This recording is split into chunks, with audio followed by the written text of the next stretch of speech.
Hello, my name is Bryson Coe, and today I will be talking about concussions from my informant speech assignment. The reason I'm talking about concussions is because I'm a football player, and it's something that I have to deal with and have risk for in my everyday life. Now, you may be asking, what is a concussion? A concussion is traumatic brain injury. This, how can you get a concussion? You can get a concussion by from the rapid brain movement moving back and forth.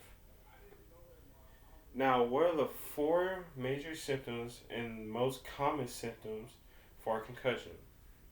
This is a headache, which occurs 92% of the time when a person has a concussion. Dizziness, which occurs 72% of the time when a person has a concussion.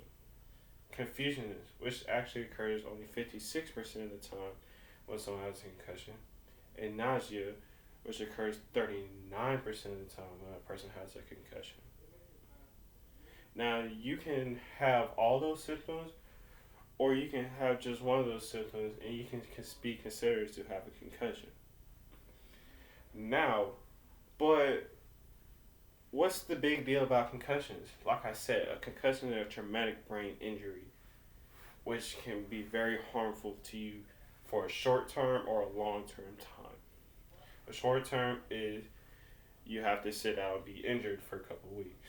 Long term is you can get depression. You can also get memory loss, not now, but later in life, which has been reported actually a lot when a person has 1 to 2 to 3 concussions in their whole football career.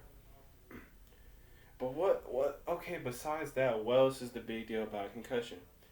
Well, you see, let's say, for example, I break my hand. You can physically see and feel when your hand is ready for movement again, and you know how long you have to wait for that.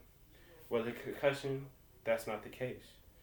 You can have all the symptoms of a concussion, and the doctor say you're out for a week, and then you have none of the symptoms after that week.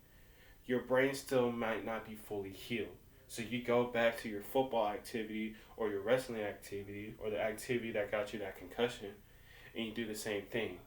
Now that's an injury on another injury for your brain, in which your brain it can it can severely hurt you, as I said, for a long term with memory loss and depression, which has been reported a lot if you have a concussion in your adult years. Now, for treatment, like I said, you can go to the doctor and they can say you have to sit out for a week for a concussion. But for me, I suggest that you sit out as long as possible until you feel like you are ready to go back to doing the sport or activity that got you the concussion. Because it is so unpredictable to know if your brain is fully healed or not, and if there's going to be long term effects after you're done playing your sport. Now, I can't tell you to stop playing football and basketball or wrestling because of concussions, or I can't inform you about concussions and how severe they are.